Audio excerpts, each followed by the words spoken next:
ایک ایسی رات جس میں انسانی زندگیوں کے بارے میں بہت اہم فیصلے کیے جائیں گے۔ کون مرے گا، کون جیے گا اور کون اس دنیا میں ایک نئی زندگی کی شروعات کرے گا، اور کون اس دنیا کو چھوڑ کر اس دنیا کو الوداع کہے گا، اور کون غریب سے امیر بن جائے گا، اور کس کی زندگی کا زوال شروع ہونے والا ہے، اور کن لوگوں کے نام مردہ لوگوں کی لسٹ میں لکھ دیے جائیں گے۔ پیارے دوستو، آج کی اس معلوماتی ویڈیو میں ہم آپ کو بتائیں گے کہ شب برات کی حقیقت کیا ہے، اس رات میں نامہ اعمال کیوں تبدیل ہوتے ہیں، اور اس رات میں انسانوں کے بارے میں کون کون سے اہم فیصلے کیے جاتے ہیں، اور اگر خدا نخواستہ ہمارا نام بھی مردہ لوگوں کی لسٹ میں لکھا جا چکا ہو تو ہمیں کیا کرنا چاہیے۔ اس رات کتنے لوگوں کی مغفرت کی جائے گی، اور اس رات کون سے وہ بدبخت لوگ ہوں گے جن کی مغفرت نہیں کی جائے گی۔ حضور صلی اللہ علیہ وآلہ وسلم نے اس رات کون کون سے عمل کرنے کا اشارہ فرمایا، اور بحیثیت مسلمان ہم کو شب برات کس طرح گزارنی چاہیے۔ پیارے دوستو، ان تمام تر سوالات کے جوابات قرآن و حدیث کی روشنی میں آج کی اس ویڈیو میں ہم آپ کو بتائیں گے، اور ویڈیو کے آخر میں تمام امت مسلمہ کے لیے خصوصی دعا بھی کی جائے گی۔ اس لیے آپ سے گزارش ہے کہ ہماری اس ویڈیو کو اینڈ تک لازمی دیکھیے گا۔ پیارے دوستو، شعبان المعظم کی 15ویں رات کو شب برات کہا جاتا ہے۔ شب رات کو کہتے ہیں، اور برات کے معنی بری ہونا، کیونکہ اس رات مسلمان توبہ کر کے اللہ تبارک و تعالیٰ کی بارگاہ میں اپنے گناہوں کی معافی طلب کرتے ہیں، اور اللہ تبارک و تعالیٰ کی بارگاہ میں اپنے گناہوں کو چھوڑنے کا عہد کرتے ہیں۔ تو اللہ تبارک و تعالیٰ اپنی رحمت کے صدقے بے شمار مسلمانوں کو جہنم سے نجات دیتا ہے، اس لیے اس رات کو شب برات کہتے ہیں۔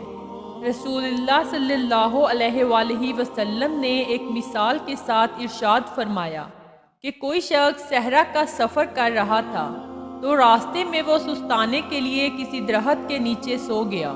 اس کا کھانے کا سامان اس کی سواری پہ تھا۔ اچانک آنکھ کھلی تو دیکھا کہ سامان نہیں ہے اور سواری بھی نہیں ہے۔ وہ دائیں بائیں دیکھنے لگا، لیکن اس نے دیکھا کہ سواری کے آثار نظر ہی نہیں آ رہے، اور صحراؤں میں سواری کا سامان خوردنوش کا ختم ہو جانا سیدھی سیدھی موت ہوتی ہے۔ تو وہ موت کے انتظار میں درخت کے نیچے دوبارہ آ کر لیٹ گیا، اور اس کی آنکھ لگ گئی۔ پھر اچانک آنکھ کھلتی ہے تو دیکھتا ہے کہ سواری بما ساز و سامان اس کے پاس کھڑی ہے۔ تو سواری کیا ملی، اس کو تو زندگی مل گئی۔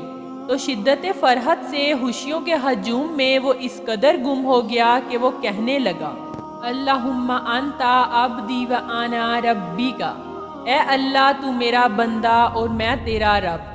کہنا اس نے یہ تھا کہ اے اللہ تو میرا رب اور میں تیرا بندہ، لیکن خوشیاں اتنی تھی کہ جب بھی تیری قربت کے امکان نظر آئے ہم اتنے خوش ہوئے کہ پریشان نظر آئے۔ تو خوشیوں کے ہجوم میں جو کہنا تھا وہ کہنا پا رہا تھا۔ تو فرمایا کہ بتاؤ اسے کتنی خوشی ہوئی کہ اس کو اونٹ مل گیا اور زندگی مل گئی۔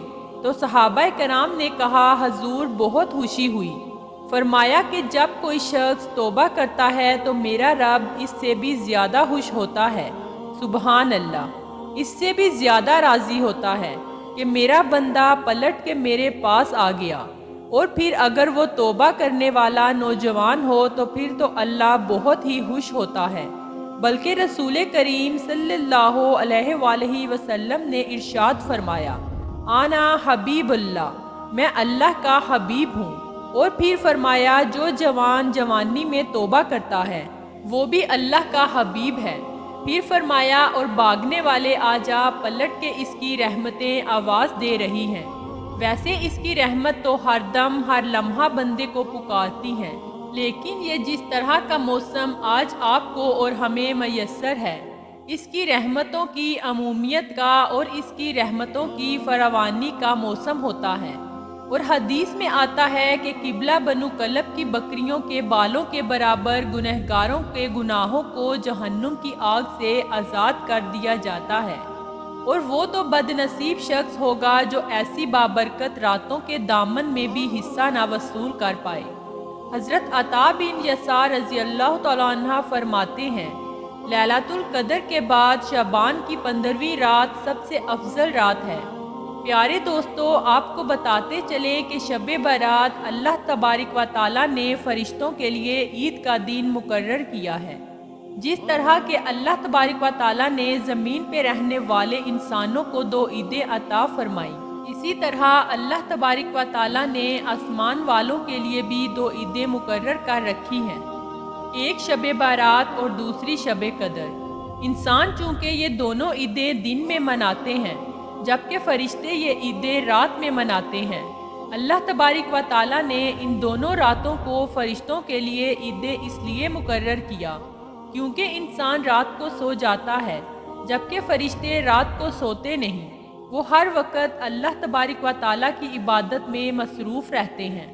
پیارے دوستو، شب برات کے متعلق اللہ تبارک و تعالیٰ قرآن پاک میں ارشاد فرماتا ہے، قسم ہے اس روشن کتاب کی، بے شک ہم نے اسے برکت والی رات میں اتارا، اور بے شک ہم ڈر سنانے والے ہیں، جس میں بانٹ دیا جاتا ہے ہر حکمت والا کام۔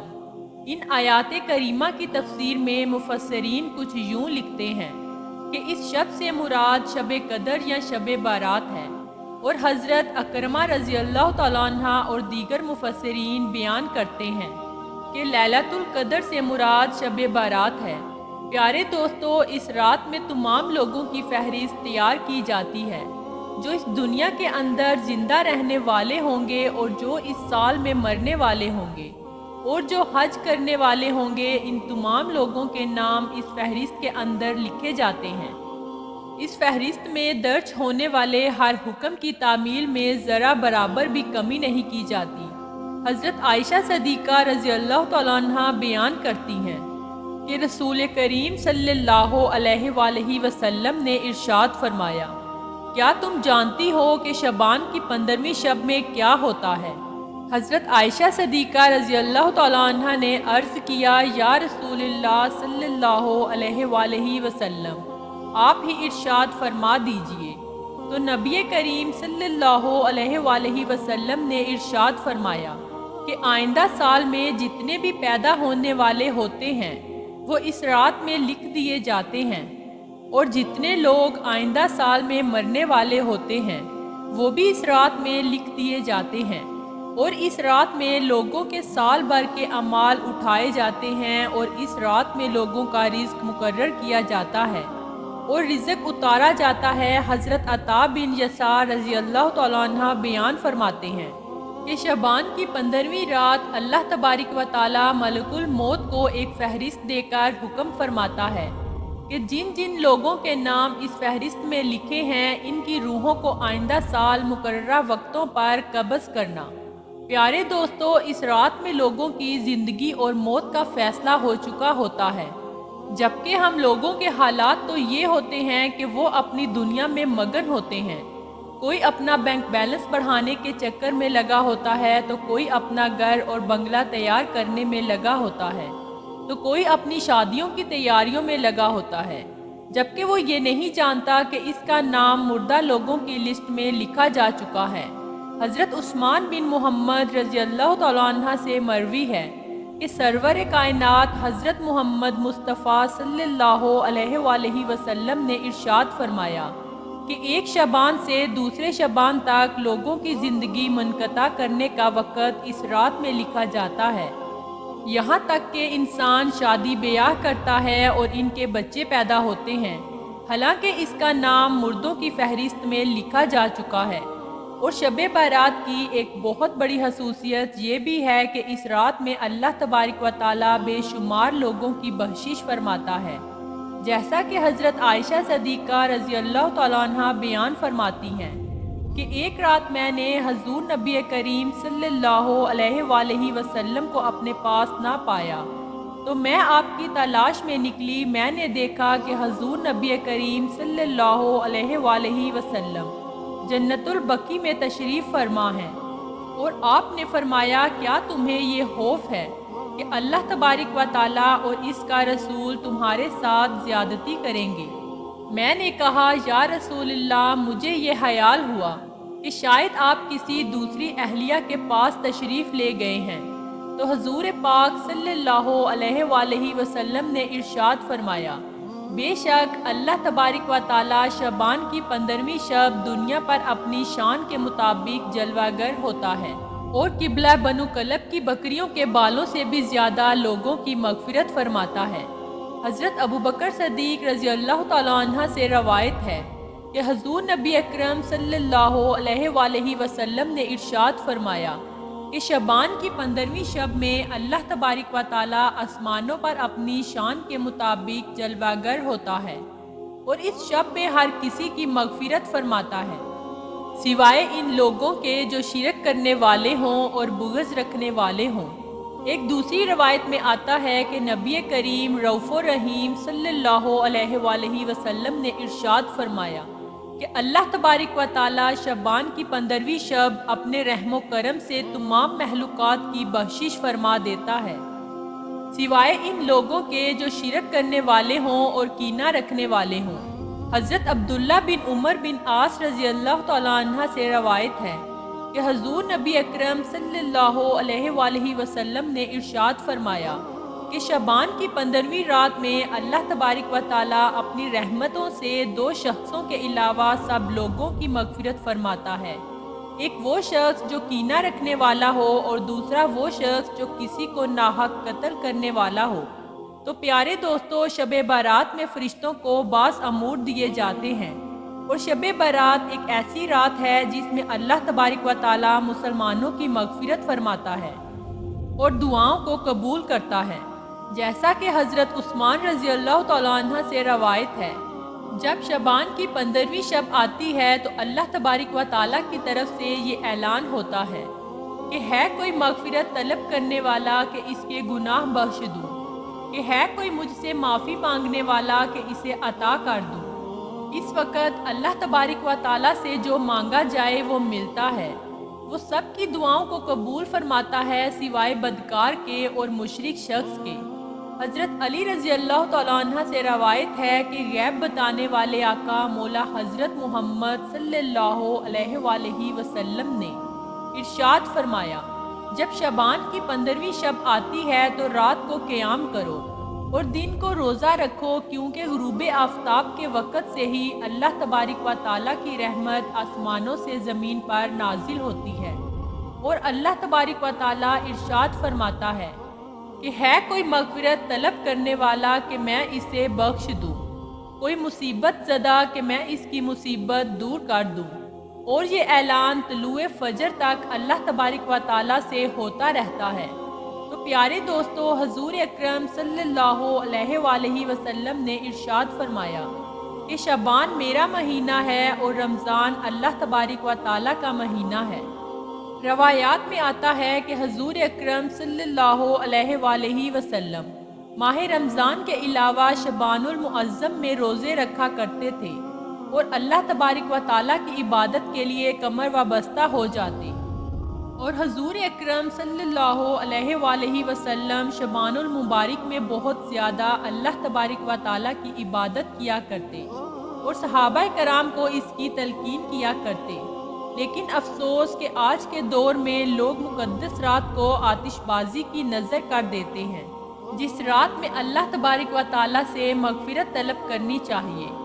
اس رات کو آج کے مسلمان فضول خرچی اور آتش بازی میں گزار دیتے ہیں، اور اللہ تبارک و تعالیٰ کو راضی کرنے کے بجائے الٹا ان گناہوں کے اندر مبتلا ہو جاتے ہیں اور اللہ تعالیٰ کی نافرمانی کرنے لگ جاتے ہیں اور اللہ تبارک و تعالیٰ کو ناراض کر لیتے ہیں۔ اس رات کے اندر ہمیں کثرت سے اللہ تبارک و تعالیٰ کی عبادت کرنی چاہیے اور ہمیشہ ہمیشہ کے لیے اپنے گناہوں سے توبہ کرنی چاہیے، کیونکہ ہو سکتا ہے ہمارا نام بھی ان لوگوں کی فہرست میں لکھا جا چکا ہو جو اس سال مرنے والے ہیں۔